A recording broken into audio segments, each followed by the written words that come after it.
Hello, everyone. Welcome to Big League Dreaming, the podcast, a show about baseball, dreams, and family. I'm John Gonzalez, the dad, and in a rare episode of Big League Dreaming, we're recording on a Monday morning, which is unusual for us. We've only got one of the three sons on the show, and it's the one that I've spent the most time with recently. It's kind of funny. Let's introduce our guest from South Bend, Indiana. It's Zane Gonzalez, the Red Sox fan. Zane, how you doing today? Good morning. Good morning. Doing well. Good start to the week. The All-Star break is finally here. The unofficial end of the first half. But it's a lot of fun. Like you were saying, we just saw you this past weekend going to the Tigers game um, when they were playing the Mariners, and got to go run around the ballpark during a rain delay. So that was fun.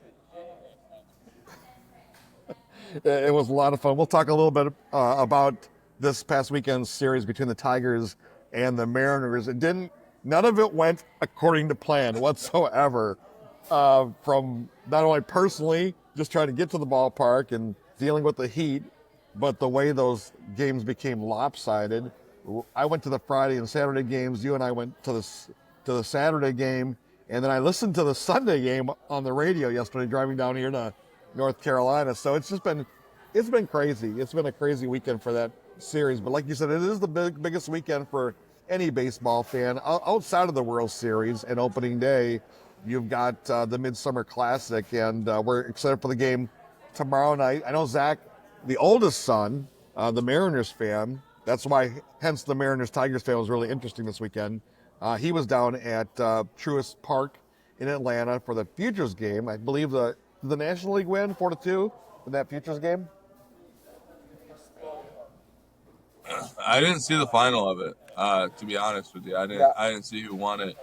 I saw Max Clark had a good showing though.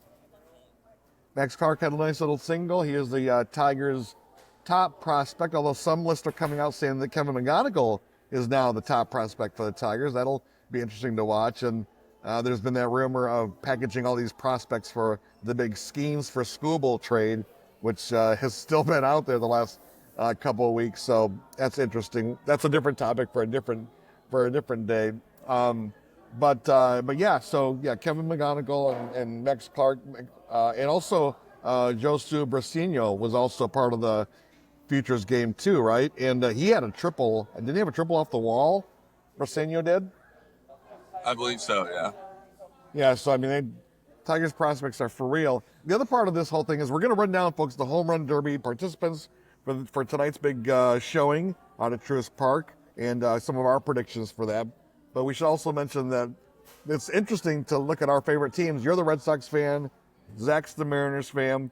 Middle son Ty is the Mets fan. And I think of all the things going on right now, Zach has to be the most excited. His Mariners just won 3 in a row after coming off a tough loss to the Yankees and beating the Tigers in just historic numbers. And then you've got to be happy because when we sat down for dinner the other night, you're like, oh, the Red Sox have won 9 in a row. And they win again yesterday, right? So they're 10 in a row. The Red Sox, out of nowhere, it's got to surprise you as a Red Sox fan.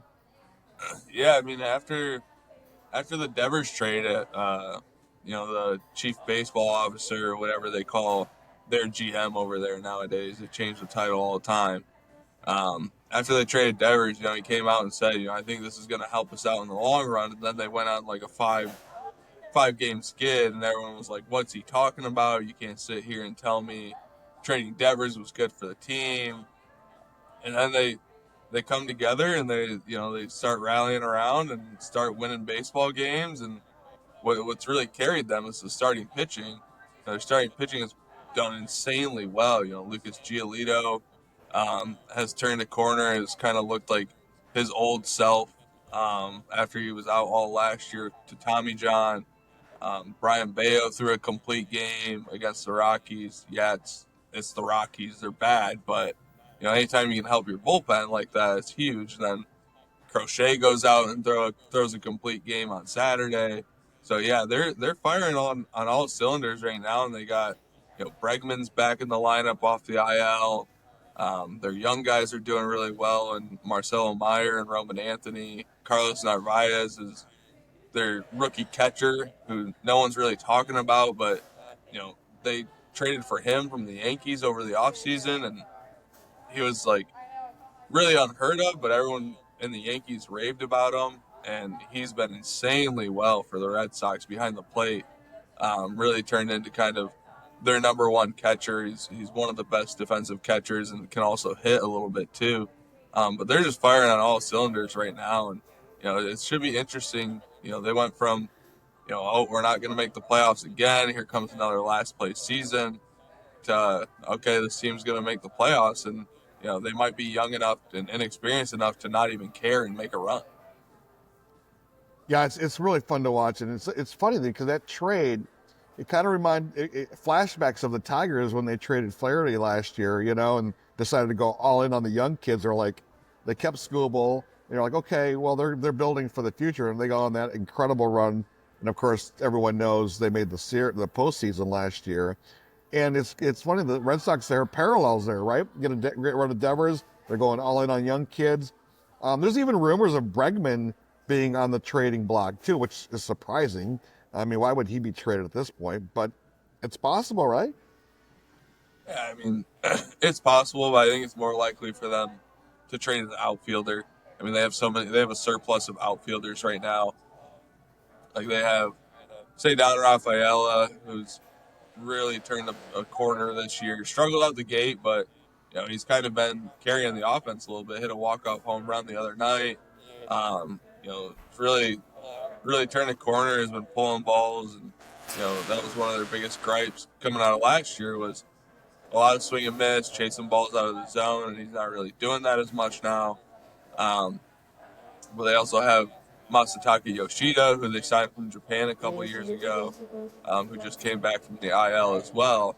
So they have a surplus of outfielders. Wilyer Abreu, who won a Gold Glove last year. Jarren Duran, who's looking like last year, was the All-Star Game MVP last year. So they'll make a trade. They kind of have a log jam of outfielders, and it should be interesting to see which one they move and try and get some depth either on the mound or in the bullpen. There's even talks of them trading our oldest Chapman, who's an All-Star. Well, we'll have to get Zach and Ty on the show to talk about the Mariners and Mets perspective. Obviously, I'll talk about Tigers, but trade deadline podcast is coming up pretty soon because the Tigers are in desperate need of a bullpen. We watched the bullpen just melt over this 3-game sweep of the Mariners over the Tigers at Comerica Park. Tigers have now lost 4 in a row, and the Mariners just 3 impressive wins. I'll just run this down just for Zach's sake.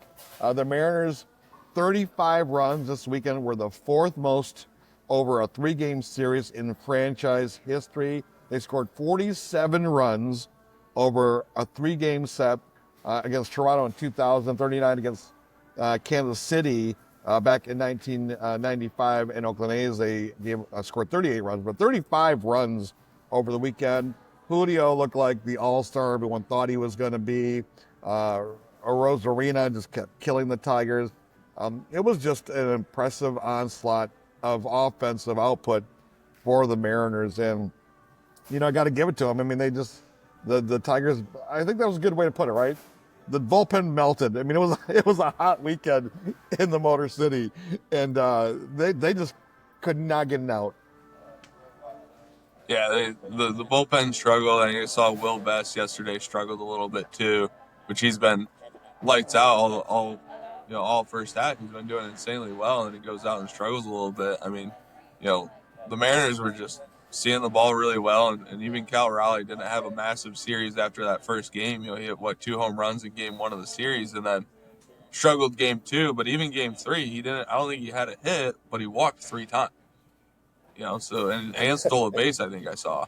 So he even when they're even when their best hitter isn't putting on a show, he's still getting on base and being productive, and that's what good teams do.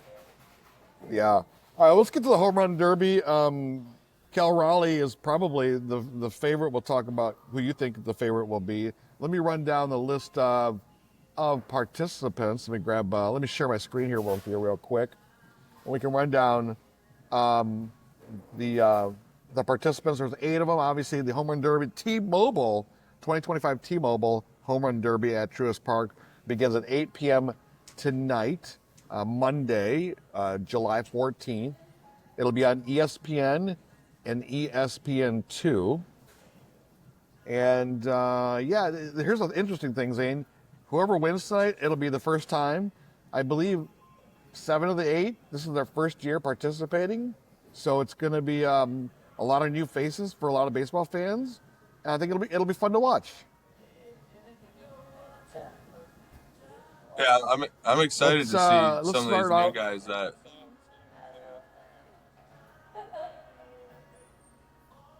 Yeah, I agree. It's going to be fun to watch them. Let's start out with, this is an article I picked up from For the Win.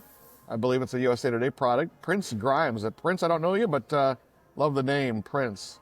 Prince Fielder. He runs down just the participants here real quick. And we'll start out at, and this is a betting thing. So you can, if you do that thing, although I don't know why you would bet on baseball.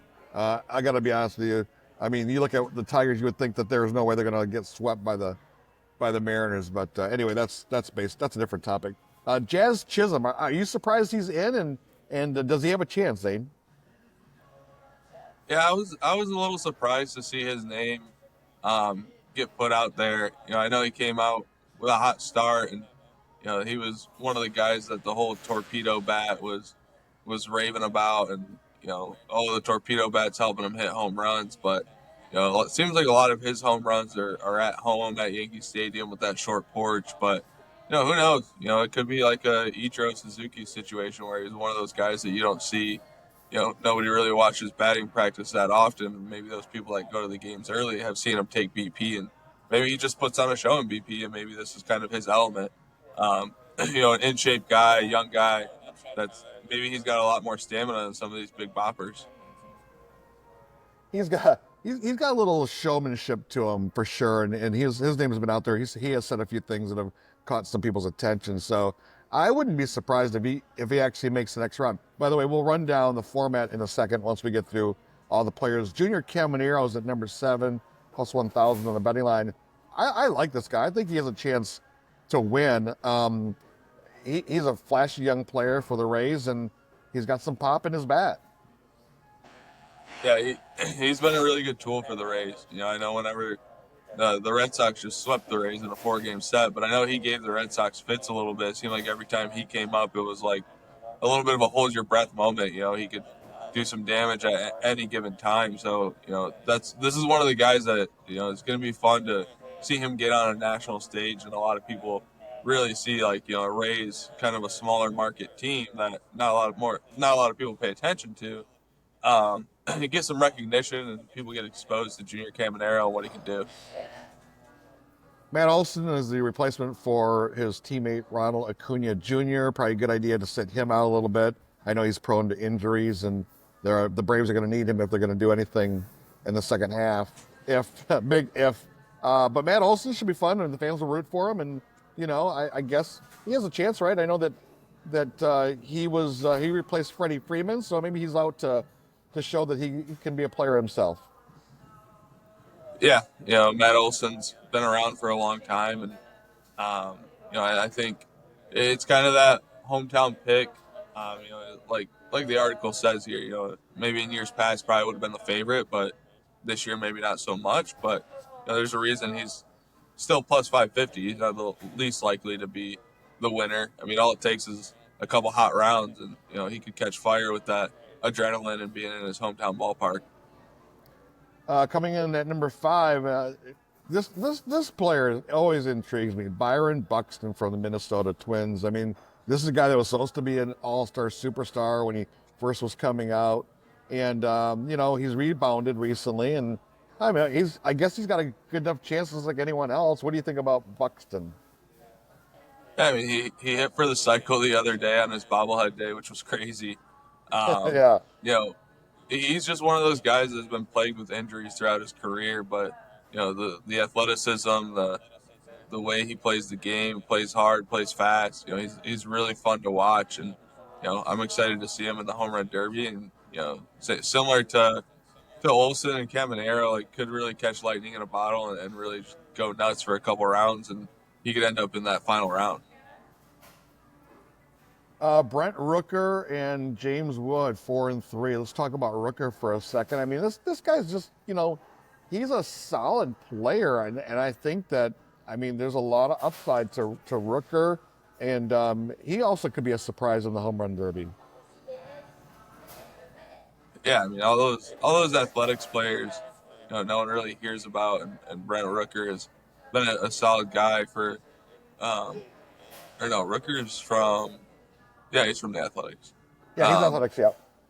yeah, so he's a guy that I think could go out and he's consistently hit home runs. He's been a home run hitter, and um, it's going to be interesting to see you know what he can do in a home run derby format. Well, this writer says James Wood has opposite field power. Easily has the lowest pull percentage of any player in the field.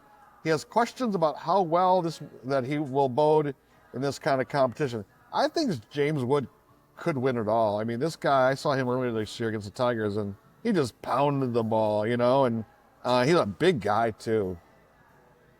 Yeah, he's a huge dude. He's kind of a freak, and I remember when the Red Sox played the Nationals, like he didn't do anything really against the Red Sox, and that was kind of the big win was, James Wood didn't do anything against them, and he's kind of the lone star in that lineup for the Nationals, who are really really bad this year.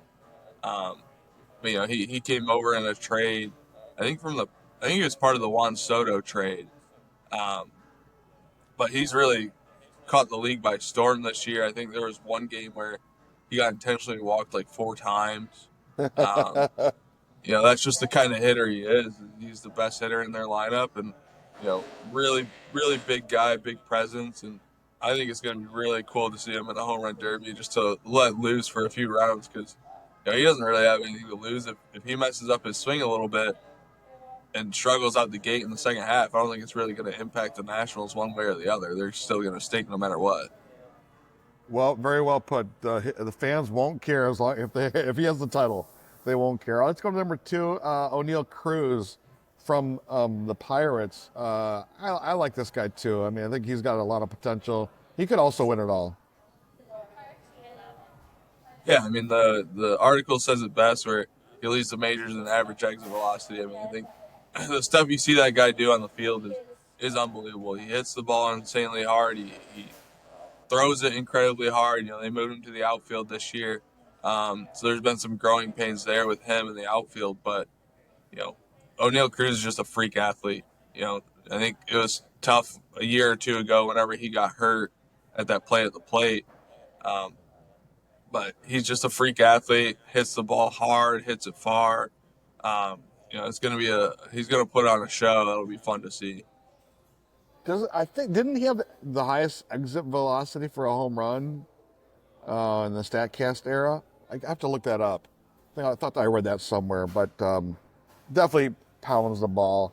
He could easily win it. And then obviously number 1, this is the obvious choice, right? Cal Raleigh from the Mariners, having in this incredible year. Like you said, he had 2 home runs against the Tigers. It looked like he was just going to shatter the record for the first half of a season in home runs. Even though he, like you said, tailed off on Saturday and Sunday in that series in Detroit, he still is the odds-on favorite to win this year. Yeah, Cal Raleigh has always been, he's a great example of those guys that I'm talking about, where on their smaller markets, they've always been really good players, but no one's really noticed them until this point. I remember seeing Cal Raleigh back in 23 when we went out to Boston and went to the Red Sox game. They were playing the Mariners, and he hit 2 home runs, one on each side of the plate, and I was just like, holy cow, this guy's legit.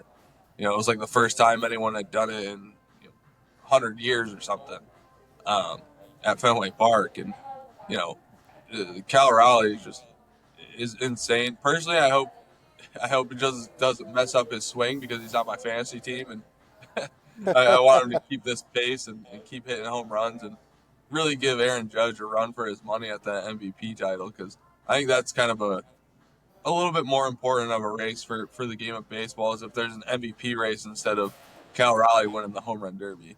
I'm sure Zach would agree as well.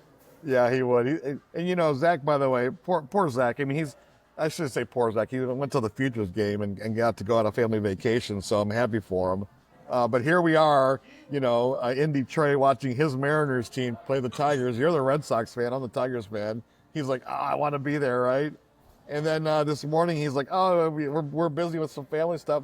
He couldn't join the podcast. So, he wants to talk about the home run derby and Cal Raleigh and all the excitement around Mariners baseball. So he loses out. And then there's poor Ty, who's got to work today. And he's wants to talk about the Mets and Pete Alonso and what they have going on. The Mets, are still in there. I was looking at the standings last night, and all of our teams are in playoff contention. I mean, I don't remember the last time that happening.